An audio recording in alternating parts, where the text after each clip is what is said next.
영국인 젊은이가 있습니다. 이 사람은 2002년 월드컵 때에 19살의 나이로 우리나라를 처음 방문하게 됩니다. 아마 월드컵 기간 동안 경험했던 우리나라에 대한 인상이 매우 호감적이어서 그 이후에도 이런저런 형태로 우리나라와 인연을 이렇게 이어오다가 지금은 아예 우리나라에 들어와서 TV 방송이라든지 또는 칼럼니스트로 그렇게 활동하고 있는 청년입니다.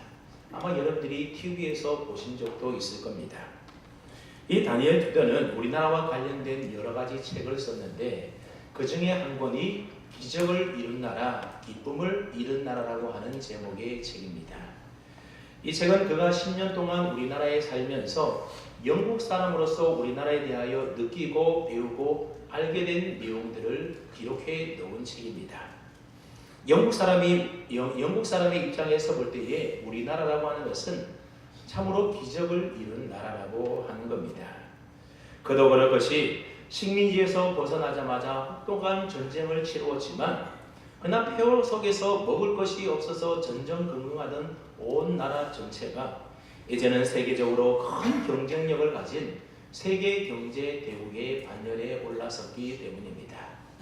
그런데 우리나라의 경제 발전이라고 하는 것은 외국 사람의 눈으로 볼 때는 기적과도 같은 일이었다는 겁니다. 또한 우리들이 볼 때는 우리나라 정치가 아직도 불만족스러운 부분이 많이 있겠지만 그러나 영국 사람들이 볼 때는 우리나라 정치가 아주 짧은 시간에 이렇게 민주주의가 뿌리를 잘 내리고 정착된 것도 거의 기적에 가까운 일이라고 하는 겁니다. 그래서 영국 사람의 입장에서 본다면 우리나라는 기적이 이루어진 나라인 것입니다. 그런데 이렇게 짧은 시간에 기적과 같은 일들이 이루어지다 보니 얻은 것도 물론 많이 있겠지만 반대로 잃어버린 것들도 많이 생겨나게 되었다는 겁니다. 근데 그 잃어버린 것 가운데 가장 핵심적인 무엇인가 하면 사람들이 행복과 기쁨을 잃어버렸다라고 하는 겁니다. 그래서 기적을 일궈낸 이 시대를 살아가는 많은 사람들이 삶을 살아가면서 하는 말 가운데 하나가 뭔가 하면 사는데 별로 낙이 없다 그런 말들을 한다는 것입니다. 분명히 예전보다도 훨씬 더 좋은 환경에서 훨씬 더 잘 살게 되었음에도 불구하고 낙이 별로 없다라는 겁니다.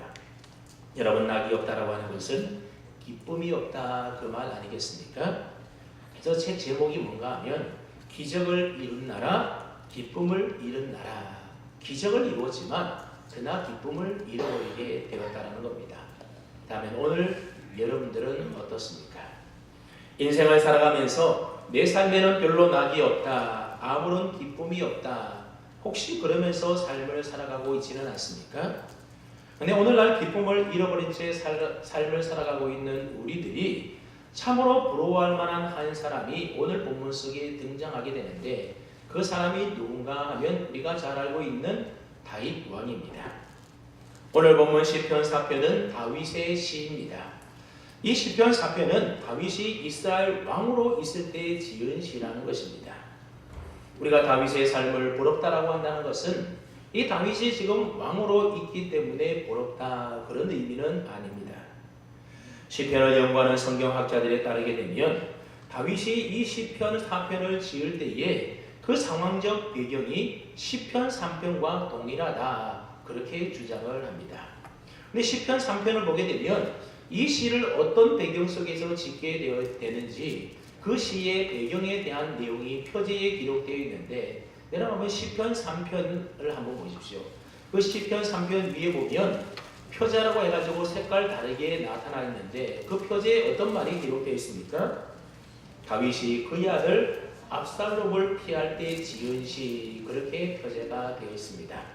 그러니까 시편 3편도 시편 4편도 모두가 다 다윗이 지은 시인데 어떤 상황 속에서 시편을 지은 시인가 하면 다윗이 왕위에 앉아서 편안하게 그렇게 있을 때에 지은 시들이 아니라 다윗의 아들 압살롬이 아버지 다윗을 죽이려고 다윗의 신하들과 공모해서 쿠데타를 일으켜서 다윗이 허겁지겁 급하게 도망가던 그런 상황 가운데서 지은 시편이 시편 3편이고 시편 4편이라는 겁니다. 그래서 우리가 읽지는 않았지만 1절 말씀해 보게 되면 내 의의 하나님이여 내가 부를 때에 응답하소서. 곤란 중에 나를 너그럽게 하셨사오니 내게 은혜를 베푸사 나의 기도를 들으소서. 그렇게 간구하고 있습니다. 지금 내가 곤란한 중에 있으니 나에게 은혜를 베풀어 주셔서 내가 하는 기도에 하나님이 꼭 응답해 달라고 이렇게 다윗이 간구하고 있는 내용입니다. 또 4절 말씀에 보게 되면 너희는 떨며 범죄치 말지어다. 자리에 누워 신중에 말하고 잠잠할지어다. 이런 말이 있습니다. 이 말은 지금 자기를 향하여 달려드는 그런 사람들을 향해서 너희는 범죄하지 말아라. 범죄하지 말라는 말이 뭐겠습니까?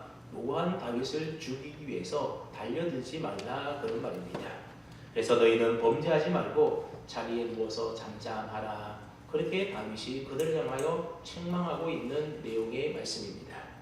그러니까 지금 다윗이 처한 상황이라고 하는 것은 편안하게 왕궁에서 왕위에 앉아 있는 그런 상황이 아니라 목숨이 위태위태하고 아주 위험하고 위급한 상황, 어려운 상황이 지금 다윗이 처해 있는 상황이라고 하는 겁니다.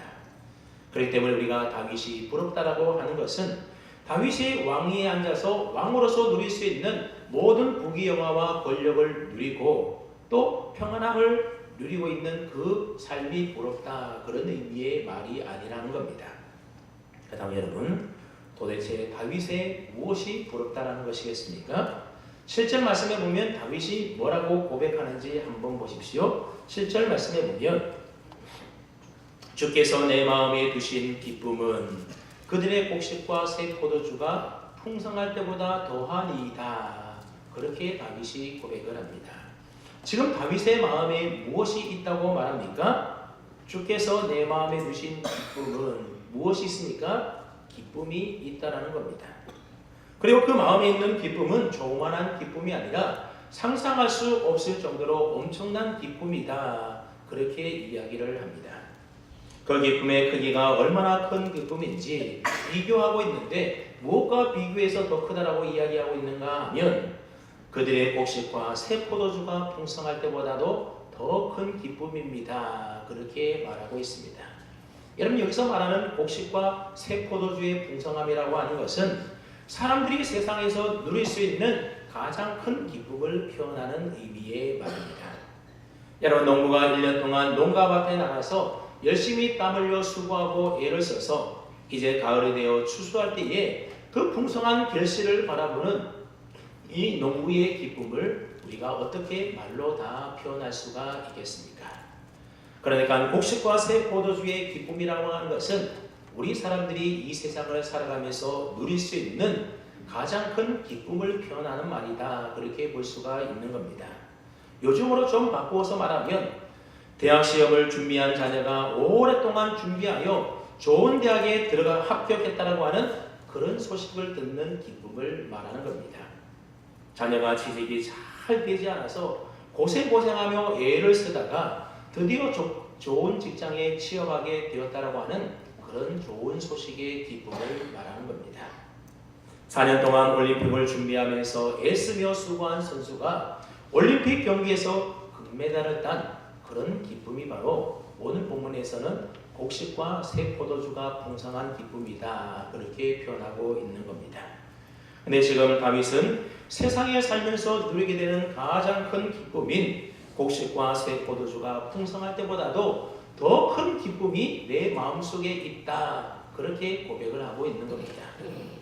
이처럼 지금 다윗이 누리고 있는 그 마음속의 기쁨이라는 것은 세상의 그 어떤 것과도 비교할 수 없는 엄청난 기쁨이 다윗의 마음속에 있다는 것입니다. 그래서 우리가 다윗이 부럽다고 하는 것은 다윗이 왕위의 자리에 있어서 왕으로 누릴 수 있는 모든 권력과 편안한 상황 때문에 부럽다는 것이 아니라 다윗의 마음속에 있는 세상의 그 어떤 기쁨과 비교해 보더라도 더 큰 기쁨을 가지고 있는 다윗의 마음에 있는 그 기쁨이 부럽다 그런 의미의 말입니다.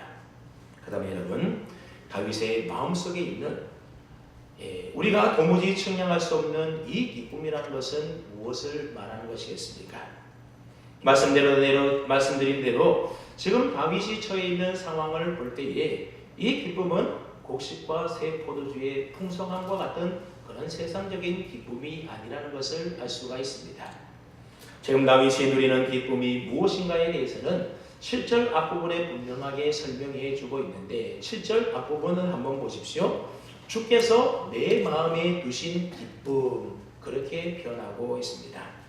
주께서 다윗의 마음에 두신 기쁨이라고 하는 것은 어떤 기쁨을 말하는가 하면 비록 지금 아들에게 쫓기는 도망자의 신세이지만 그럼에도 불구하고 하나님께서 나와 함께 하신다라고 하는 내적인 기쁨을 말하는 것입니다.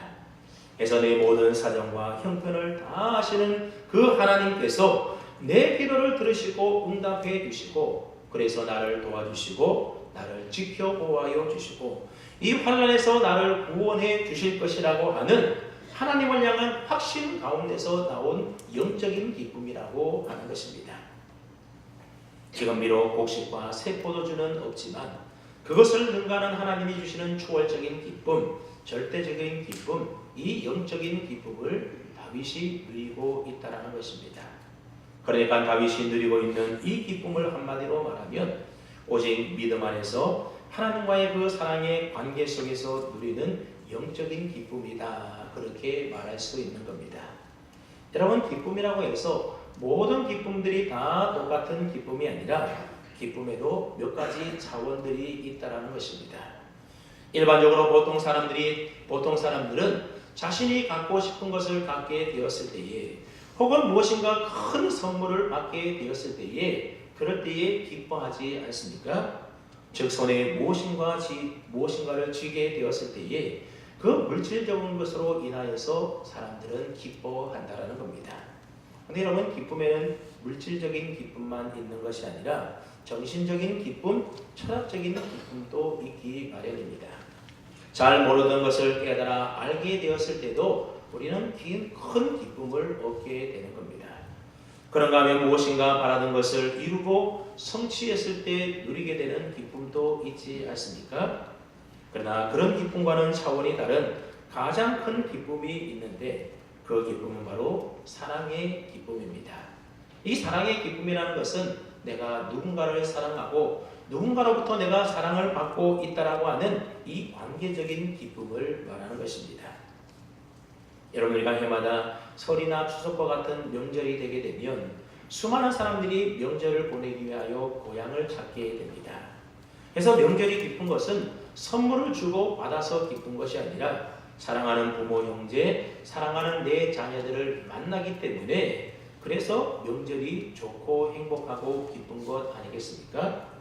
그래서 도로가 막혀도 고생길 마다하지 않고 기쁨으로 고향길 가게 되는 겁니다. 오늘 본문의 다윗이 그 마음에 누리는 충만한 기쁨이라는 것도 바로 하나님과의 그 사랑의 관계 속에 있는 그런 차원의 기쁨을 말하는 것입니다.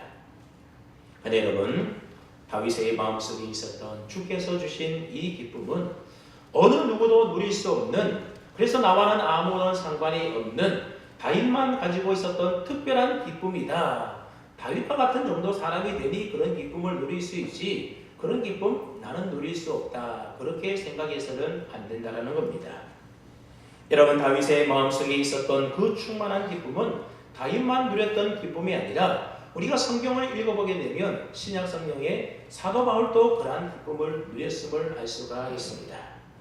그래서 사도 바울이 쓴 서신들을 우리가 읽다 보면 사도 바울이 하는 말들 가운데에 기뻐하라고 하는 그러한 말의 표현들을 우리가 참 많이 발견하게 됩니다.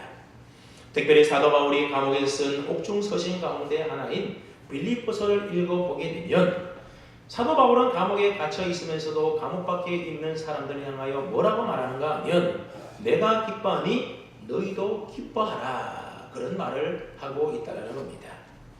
그러니까 사도 바울도 다윗이 느꼈던 그런 충만한 기쁨을 감옥 속에 갇혀 있으면서도 그 마음속에는 그런 기쁨이 차고 넘치고 충만했다는 것입니다.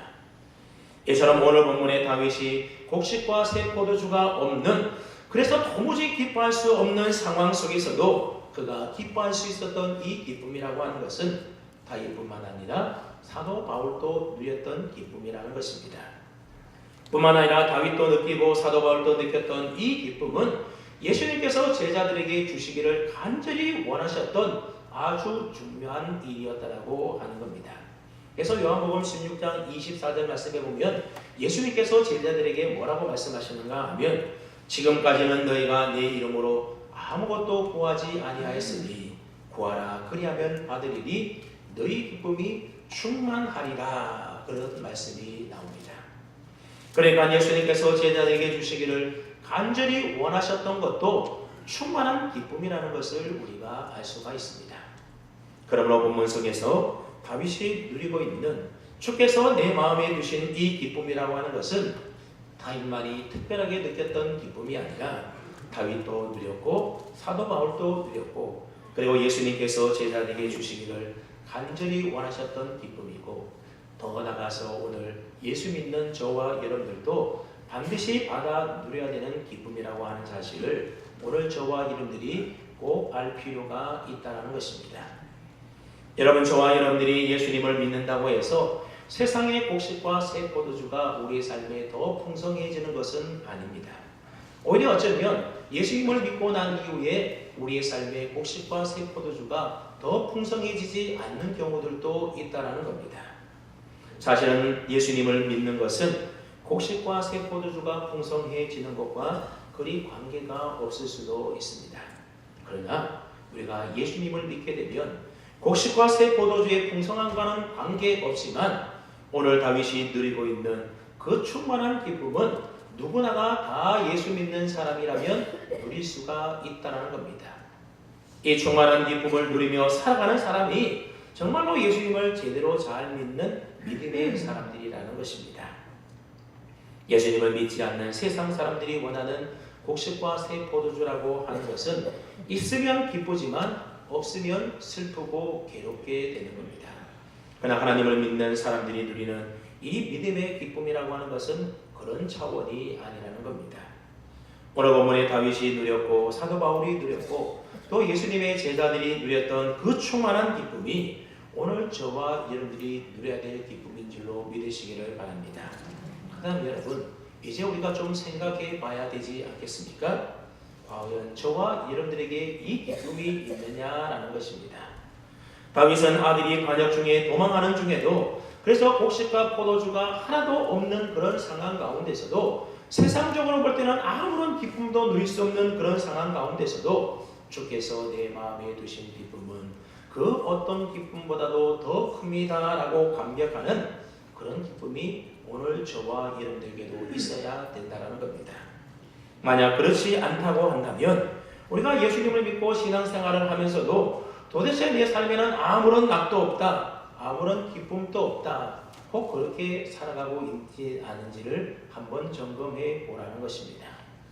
만약 여러분들이 예수님을 믿으면서도 내 삶에 아무런 낙도 없고 내 마음에 세상에서 누릴 수 있는 그 어떤 큰 기쁨보다도 더 큰 기쁨이 우리 마음속에 없다라고 한다면 무엇인가 지금 내가 제대로 신앙생활을 잘하지 못하고 있다라고 하는 증거가 되는 겁니다. 예수님을 모르고 믿지 않는 사람들이야 여러분 그렇게 말해도 별로 문제가 없습니다. 왜냐하면 그들에게는 주께서 그 마음에 두신 기쁨이 없기 때문에 그렇습니다. 교회 처음 나오신 분들은 교회 나왔더니 마음이 참 평안하더라 이런 말은 할 수가 있겠지만 아직도 그 마음에 주님께서 주신 기쁨을 사실 발견하기가 쉽지가 않다는 겁니다.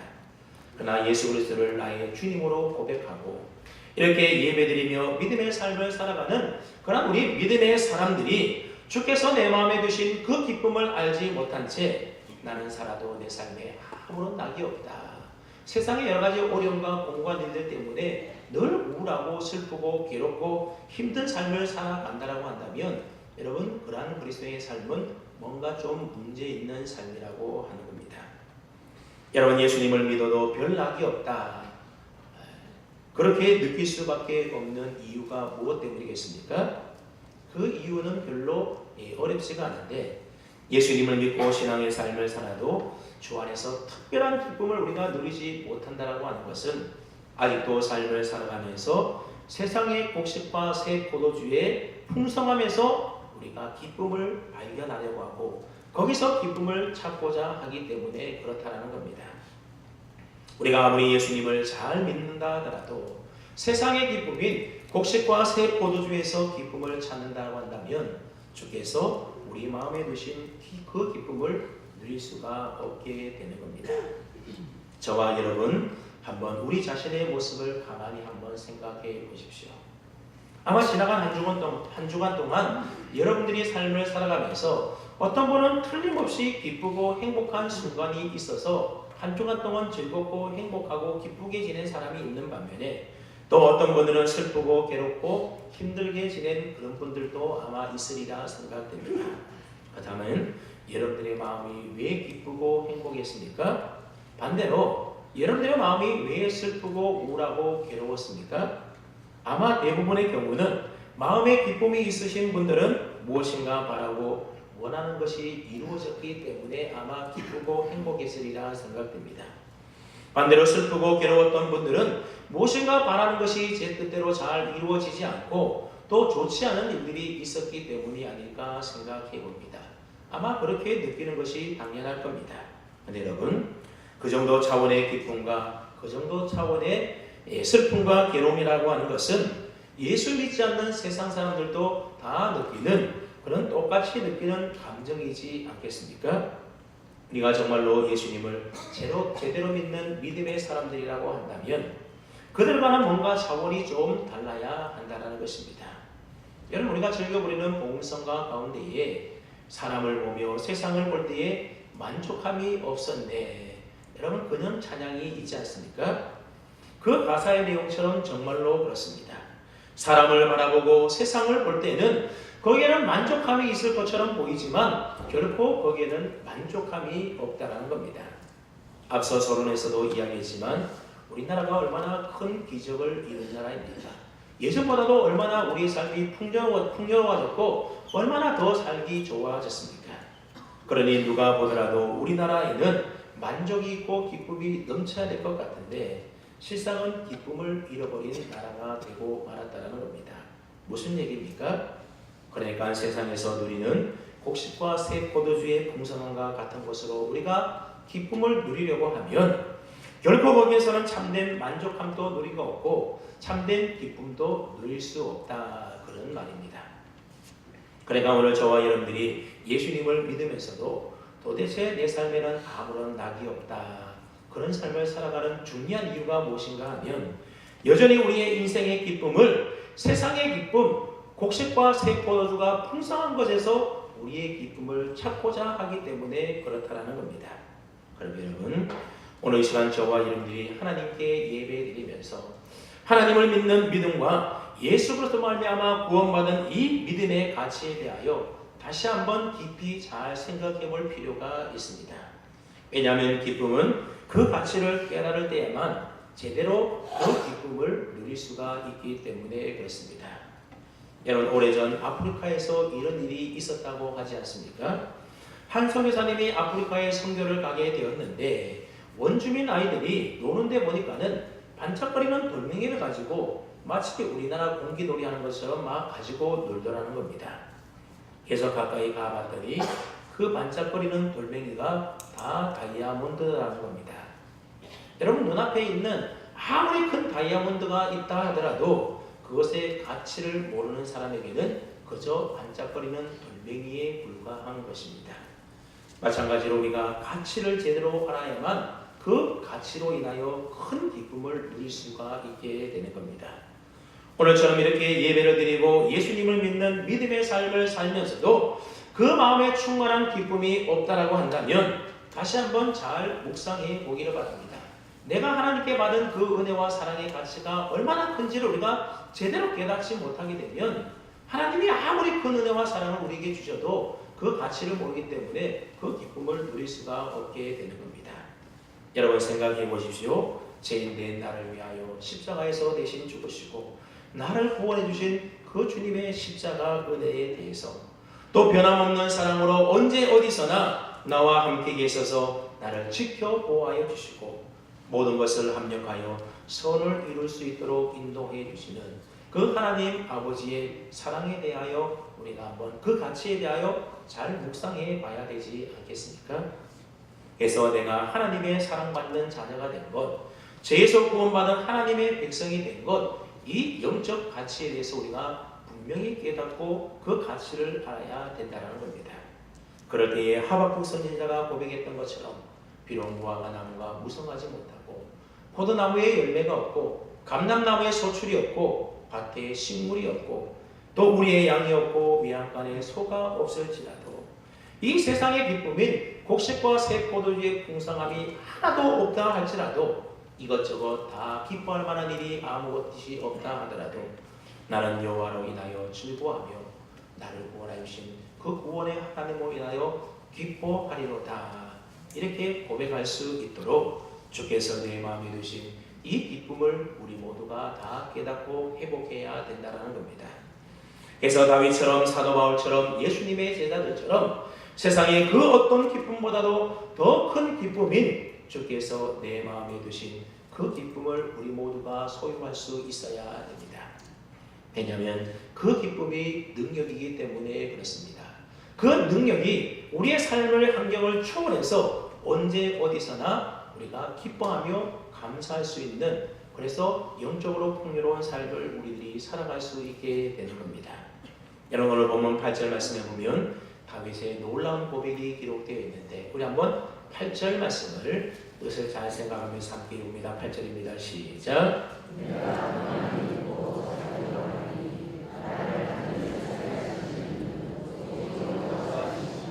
내가 평안히 눕고 자기도 하리니. 여러분 지금 다윗이 평안히 눕고 잘 수 있는 그런 상황 속에 있습니까? 말씀드린 대로 지금 편안한 왕궁에 누워있는 그런 상태가 아닙니다. 만약에 편안한 왕궁에 누워있다고 한다면 편안히 눕고 잘 수도 있을 겁니다. 그런데 지금 다윗이 처해 있는 상황이라고 하는 것은 언제 죽일 줄 모르는 매우 위험한 상황 속에 처해 있었던 것입니다. 아들이 아버지를 모반하여 죽이려고 다녀드는 참담한 상황이지 않습니까? 그런데 평소 같으면 평안히 누워서 잠도 잘 수 있겠지만 지금은 그런 상황이 아니라고 하는 겁니다. 요즘 말로 하면 사업이 망해서 완전히 쫄딱 망하게 된 겁니다. 여러분 그런데 어떻게 편안히 잠을 잘 수가 있겠습니까? 대학 진학하는데 열심히 공부했지만 원하는 대학에 진학하지 못했습니다. 취직도 여전히 잘 되지 않습니다. 건강에도 큰 문제가 생겨나게 되었습니다.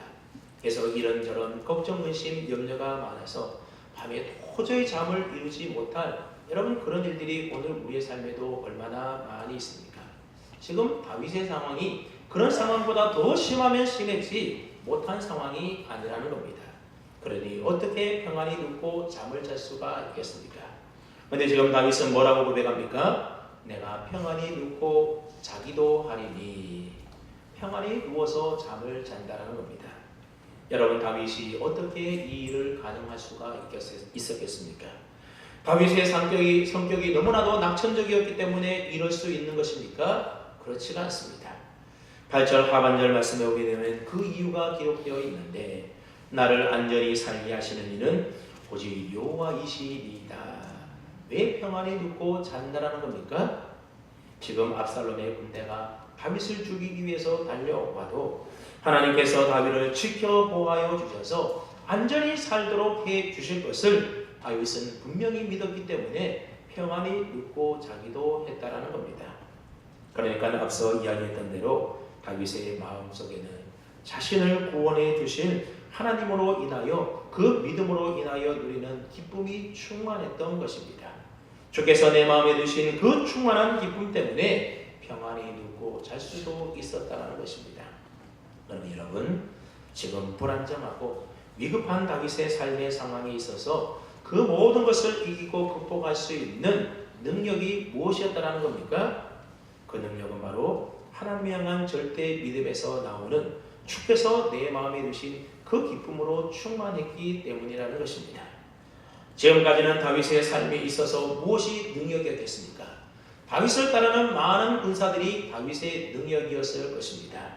왕으로서 누리는 모든 부귀영화와 권력이 다윗의 능력이었을 것입니다. 하지만 그 많은 군사들과 부귀영화와 권력이 다윗의 삶을 지켜주지는 못하더라는 것입니다. 그래서 다윗은 지금 그 모든 것들을 다 잃어버리고 아무것도 없는 상황 가운데 처해 있습니다.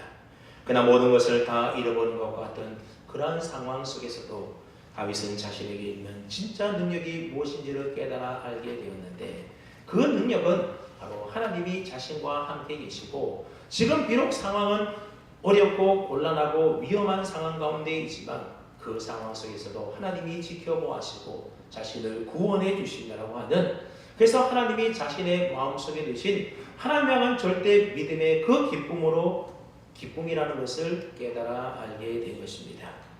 비록 아들에게 쫓겨서 도망자 신세이지만 주께서 내 마음에 두신 그 기쁨으로 인하여서 밤에 평안히 눕고 자기도 하는 모습을 바라보면서 정말로 기쁨이 능력이라고 하는 사실을 다윗이 깨달아 알게 된 것입니다.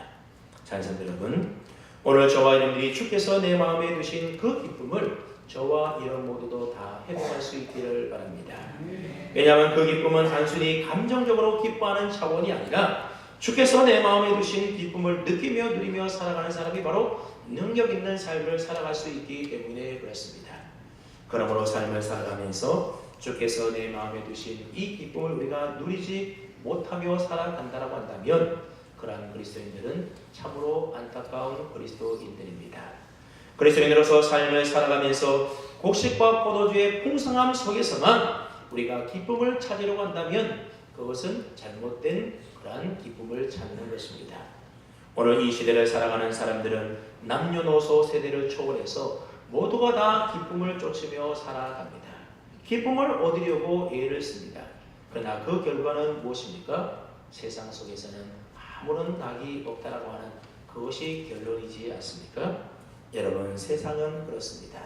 세상의 모든 일들은 우리에게 기쁨을 주는 것 같아도 한순간뿐이고 그 시간이 지나가면 다 사라져버리고 결국 아무 낙이 없는 것에 불과한 것입니다.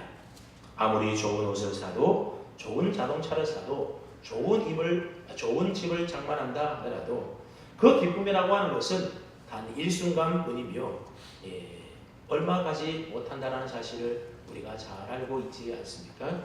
자녀들 여러분, 하나님께서 내 마음에 두신 기쁨을 잃어버리지 마시고 그 기쁨을 놓치지 마시고 하나님께서 이미 여러분의 마음속에 두신 그 기쁨을 발견하고 깨달을 수 있기를 바랍니다. 오늘 이렇게 은혜의 보좌 앞에 나와 하나님 앞에 예배드리면서 하나님께서 나를 사랑하여 주시고 나를 자녀 삼아 주시고 나를 구원하여 주시고 그리고 내 기도에 들어 응답하여 주시고 날마다 나와 함께 계셔서 나를 지켜보아해 주시고 인도하여 주신다라고 하는 이 놀라운 사실로 인하여 다시 한번 기뻐할 수 있기를 바랍니다. 여러분, 우리가 인생을 살아가다 보면 곡식과 새 포도주가 풍성할 때도 있지만 그 모든 것 다 잃어버려서 정말 도저히 기뻐할 수 없는 그런 상황을 만날 때도 있을 겁니다. 그러나 그 속에서도 우리는 다윗처럼 하나님이 우리 마음속에 두신 그 기쁨을 발견하고 그 모든 어려움을 우리가 이 기쁨으로 이기고 승리하며 나아가야 되는 것입니다. 곡식과 새 포도주의 풍성함이 없다 할지라도 하나님께서 내 마음에 두신 그 기쁨만 우리가 있다라고 한다면 세상에서 누릴 수 없는 주님이 주시는 가장 큰 기쁨을 우리가 도저히 기뻐할 수 없는 그러한 고난의 상황 속에서도 우리는 기쁨을 누리며 행복한 삶을 살아갈 수 있게 될 것입니다. 그러므로 주께서 내 마음에 두신 기쁨은 그들의 곡식과 새 포도주가 풍성할 때보다 더합니다 고백했던 이 다윗처럼 저와 여러분 모두도 주님께서 내 마음에 두신 그 큰 기쁨들로 인하여서 날마다 기쁨이 능력이 되는 은혜의 삶을 살아가는 축복의 주인공들 다 될 수 있기를 주님의 이름으로 축원합니다. 아멘.